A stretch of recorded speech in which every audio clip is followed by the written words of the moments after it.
for a Smile podcast, here to brighten your day. I'm Amy, aka Wi-Fi Daily. I'm Cali, aka dailyjiangcheng. And I'm Ruki, aka Bluetooth Daily. So today's starting topic is from our last episode. We had mentioned Frozen offhandedly, and I guess some of you want us to talk about Frozen. So we're gonna do that.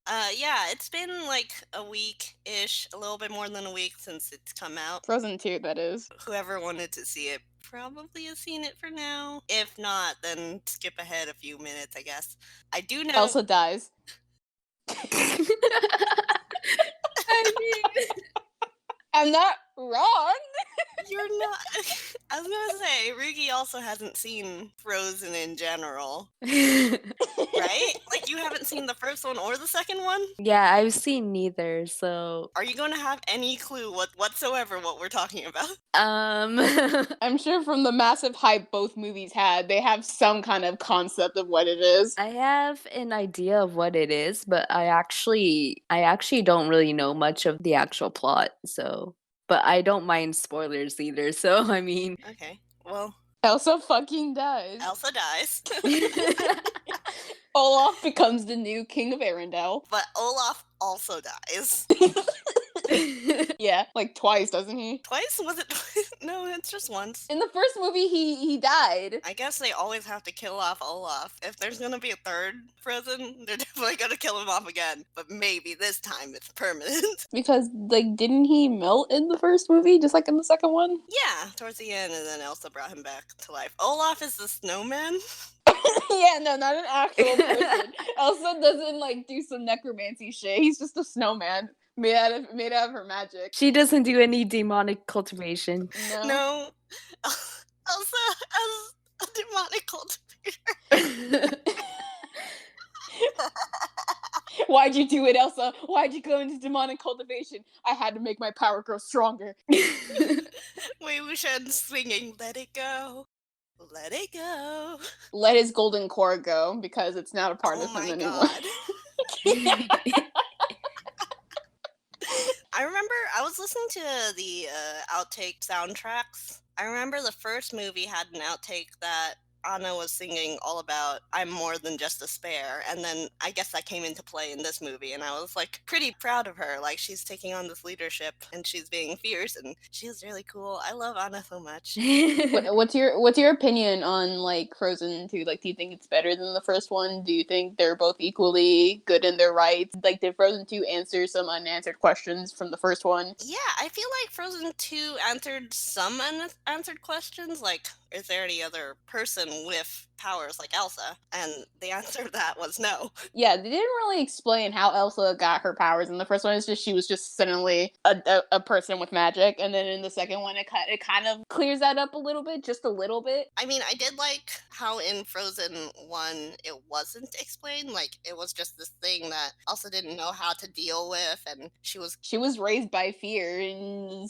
so her only solution was to fear her power and stuff and to run away so she wouldn't hurt anyone. Frozen 1 had a nicer message about, like, accepting yourself that seemed more relatable to me. Like, oh, this part you don't know about yourself, but you can accept yourself and, like, grow into that, and you're still queen, you know? But Frozen 2, I didn't get as much of a message, but I thought the storyline was more fantastical. It was enjoyable to watch, and definitely the music got better. Yeah. Since the Frozen 1, so I really enjoy the soundtrack. I've never really fancied the Frozen story in general. Like, I never really liked Frozen because, to me, when it first came out, it was overhyped, and then my mother loved it so much to the point where I started hating it because she would talk about it so much. She would buy a lot of Frozen stuff. Her fucking ringtone has been the Let It Go thing ever since the movie came out, which was years ago. So every time her phone rings, I have to constantly hear, let it go, let it go. And I can never listen to the song anymore because I'm constantly thinking that my mother's phone is ringing.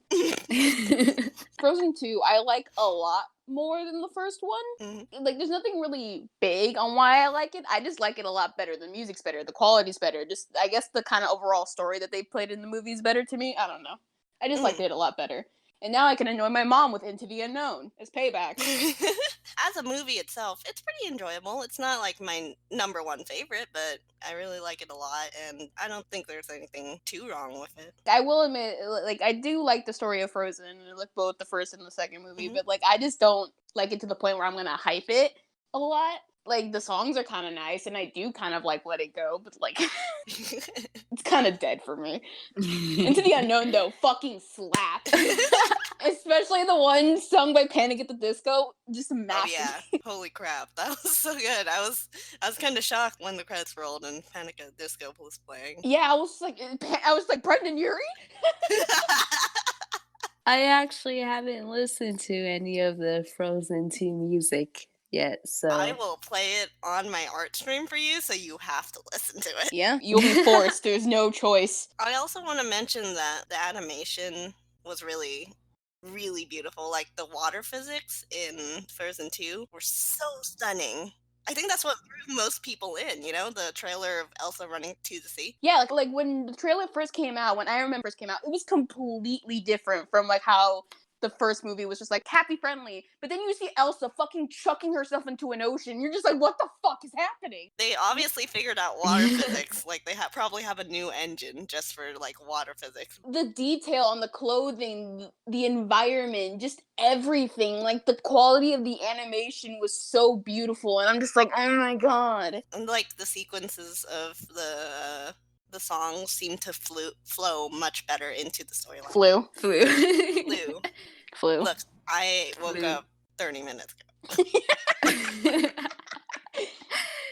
Okay, do you want to move on to the audience questions? Yeah, let's move on. So, the first one we have is a little bit heavier, but it's a little more current, so we wanted to talk about it. Yeah. Anon asked, how are you dealing with the hate comments on Twitter or elsewhere? There is a wave of hate in the Modazushi fandom at the moment against fan fiction writers and artists, and they would really appreciate if we can give some advice of dealing with this. Yes. This is usually bound to happen in fandoms. Yeah, there's never a point where a fandom's kind of calm and peaceful. There's always the kind of people like this. I've just kind of learned to tune it out, basically, and kind of just do my own thing. Yeah. Like, I stick with a few select group of people that like I feel like I can trust in terms of the fandom and talk to, and we have similar likes, I guess. And then I just stick to those people, and then again I just do my own thing. If there's something going on, I tend to have my opinion about it, but I'm more closed to just keeping it to myself because I don't personally want to be involved in the drama. Yeah. Because it's just people not knowing how to mind their business, basically. This fandom is meant for adults, and majority of the fandom is adults, aside from like the CQL people, because some teenagers got into it, or like younger audiences. Most of the people that like even start this drama are sometimes adults, and it's just like, bro, you're an adult and you don't know how to act. We know 15-year-olds who act better than you. Yeah. There's a mute and a block button for a reason. Like, if you don't like it, just fucking mind your business, dude. The world's fucking dying, and ain't nobody got time for this. Ain't nobody got time. I'm just here to enjoy some nice husbands going against the odds and just whatever. Like, I'm not here for you to shit on people because they have a certain idea that you don't agree with. Yeah, it's never good to fight over headcanons. Yeah, that's Like, I understand where you're coming from, but like, still, mind your business. There's not really much we can do, and like, what else could we do? Bully them into submission? No! Imagine being that person where you think you have the audacity to do that and you can just police people around. Like, the audacity. The audacity. That reminds me of the incorrect CQLC. Wrong one, G. Let's talk about your sexuality. What would you do if a man came up to you? The audacity. In terms of like dealing with it, my advice is, you can't fight fire with fire. Don't be hateful in return, or, it's okay to get angry and sad about it. But if there's anything that you can put out into the atmosphere, it's going to have to be something positive. If they're being hateful, let's drown it out with positivity. That's kind of what our whole blogs are about too. Like, we want to bring something happy every day, Yeah. In order to fight that sort of hate, we gotta fight hate with love. If someone kill them with kindness. if someone is getting this sort of treatment, show them that you love them. Don't pay attention to the haters or the people sending hate or people's opinions you're not going to really value anyways. Some people will say stuff anyways, and in that case, I just adapt a very Lan Wangji-esque attitude about it. I just ignore it. I block and mute. You're not qualified to talk to me. Yes, if you think that, then your opinion doesn't really hold value to me. So Yeah. I'm gonna ignore you. But yeah, I just ignore the hate. Yeah, that's pretty much a good way to go about it. Like, if their opinions bother you, then you don't have to agree with them. I do get annoyed and angry, but I just keep it to myself instead of lashing back out at them. So You can be friends with people whose opinions differ from you. I mean, Mm. that's what kind of builds a good friendship, too. Like, if you're exactly the same, Yeah. what then? But when it comes to the point of being like hate comments, though, then Yeah, it's not great. it's not great. Just mind your business and do your own thing, bro. Yep. Hmm. It's not that hard. It's not that hard. It costs you $0 to be kind and mind your business. Putting out an extra comment or two of what you like about people's art and writing, that means the world to artists and writers. Every time I get like a comment on my art and people saying they like it and how much they just like what I drew, it brightens my day a lot. Hmm. Plus, just not giving the haters attention would annoy them more, and giving more positivity to the people who do matter is just better. Yeah. You are on the internet, and people can screenshot what you say. So be careful about what you're just putting out there in general, you know? Like, You have receipts. People can easily pull out a receipt on you being like, oh, are you sure you didn't say that? yeah, exactly. Like, it can be pretty dangerous, and you shouldn't say things carelessly because it does. People do form opinions based off of a single tweet, you know? Think before you act, bro. Try to be conscious of what you're putting out there in the atmosphere. Yeah. Don't worry, we're here to balance out the hate. All right, the next question, we want to do something a little lighter, so back to Modazushi. Yep. Anon asked, could you talk a little bit about the scene where Wei Wuxian falls and jumps from the tree right into Lan Wenzhi's arm? How did you interpret the scene at first? What do you think Wei Wuxian and Lan Wenzhi were feeling or thinking at this situation? And this person also wanted to let us know that our podcast brightens up their week. Nice. If he catches me, I'll suck his dick. What? Something for Amy to find out what I said in the future. But you're probably gonna have to cut it out. I'm probably going to have to cut that out, but I might keep that in just to spite you. Are you sure? Did you hear what I said? I heard suck his dick. Yeah, that's the only part I heard. Yeah, I said if he catches me, I'll suck his dick. I mean, you know what? You're probably not wrong.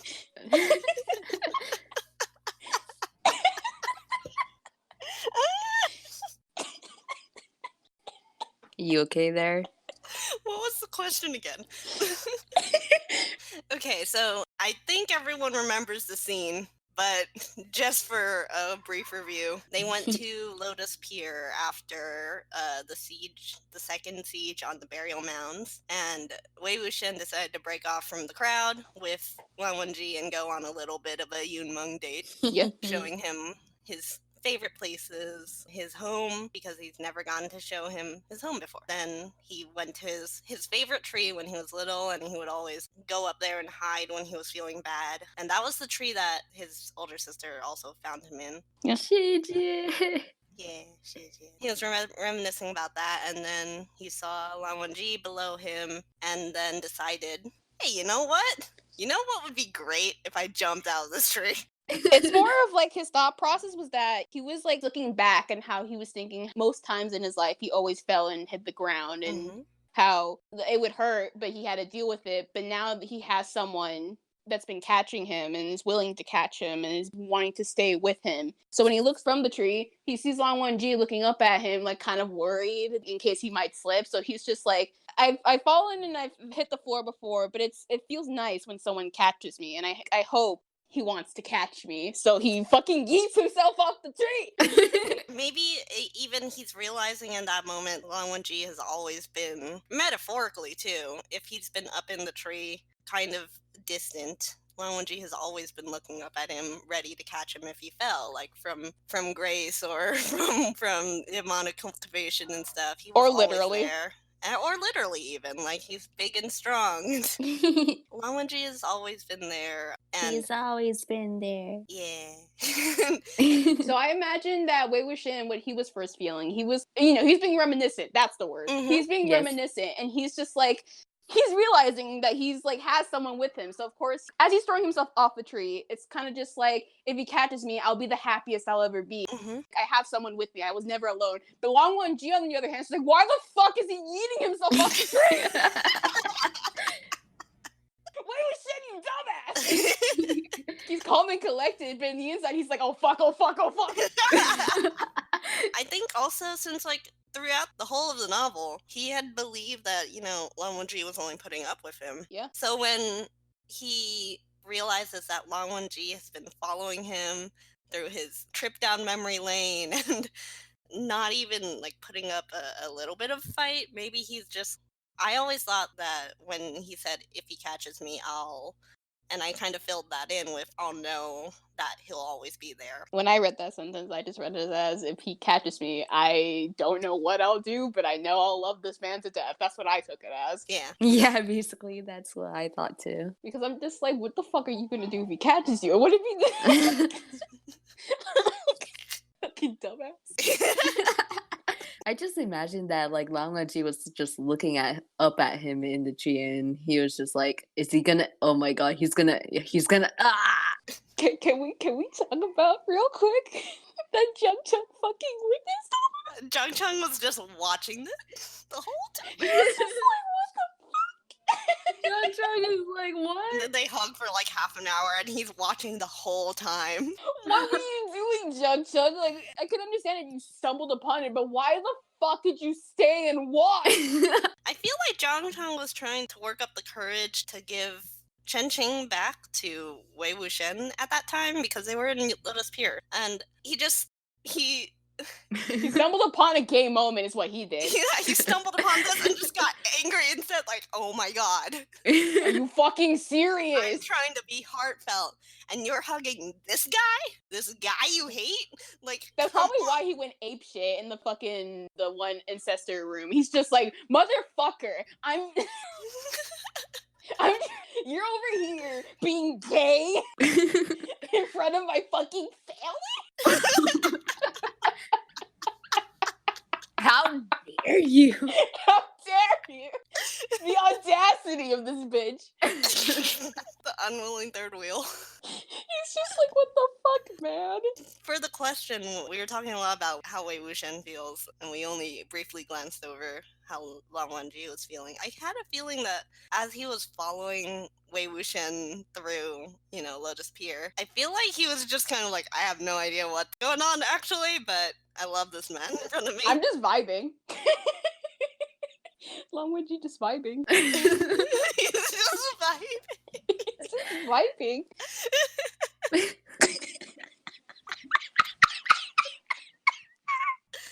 Yeah. Cool story, bro. I'm just gonna vibe.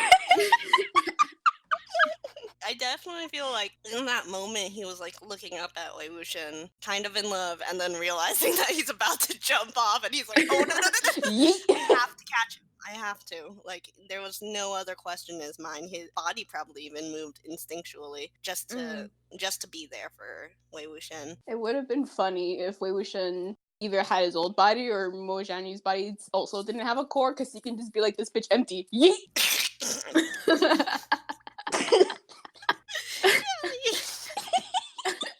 Why?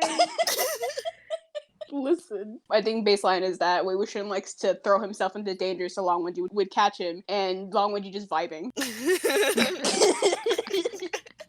But another thing is that, along with the idea of Long Wenji just being like, I don't know what's going on, I'm just gonna follow Wei Wuxian, I think he liked Wei Wuxian showing him around, because this was like kind of his home. It's not the same home, but it was his home. I bet he really enjoyed just like going around with Wei Wuxian. When he was catching Wei Wuxian as he fell from the tree, I feel like he was maybe realizing that finally Wei Wuxian was like Mm. acknowledging that he's there to help him, because up until that point he always thought that Wei Wuxian would throw him off or like ignore him the entire time. But then when he hopes for Lang Wangji to catch him, that's like showing trust and Not only is Wei Wuxian realizing that Lan Wenzhi is going to be there to catch him, Lan Wenzhi is realizing Wei Wuxian will let himself be caught. Like, this is the height of their journey of them realizing that they're both there for each other. Mhm. They can rely on each other. They don't have to be alone anymore. Yeah. I love my I love one dumbass couple. One dumbass power couple. There are two halves of a whole idiot. Poor Jiangcheng in the end. I have no sympathy for that motherfucker. You. I play him and I have no sympathy. I have all the sympathy for him. Like, I'm just over here being like, Jung Chung, if you didn't want to see it, mind your fucking business. You should have just turned right back around and let him have his moment. Fuck you. I bet Jiangcheng was just like, okay, are they done yet? Just waiting in the sideline. Like, is this a good time? Is this okay? Can I come out now? Are you guys done being gay? Alright, let's move on to the mindfulness moment.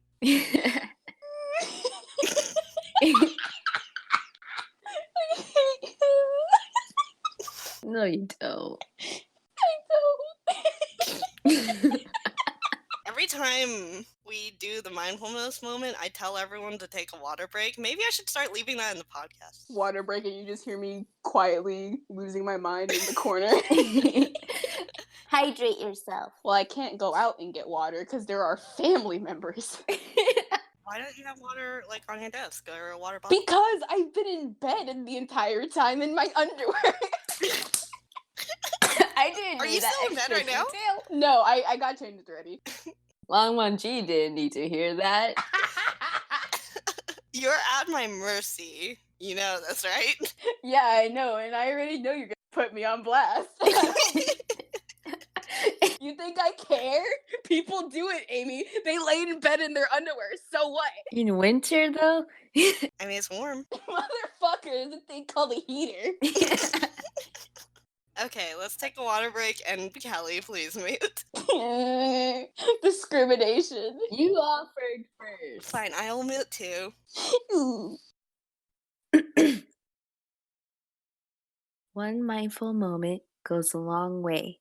Today, since it seems to be exam season for a lot of people, I want to talk about exam preparation tips.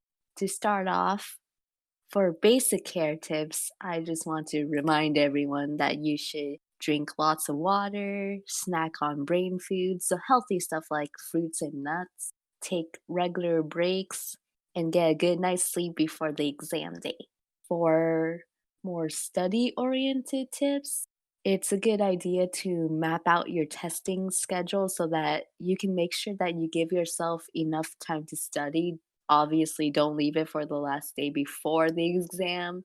I know some people will anyways, but and if possible, organize study groups with friends, because it's a great chance to ask questions, and also when you explain answers to problems that others have, that's actually also a good way to practice your knowledge of the material. If you don't have friends in the same classes, then practice or review questions are very good to do.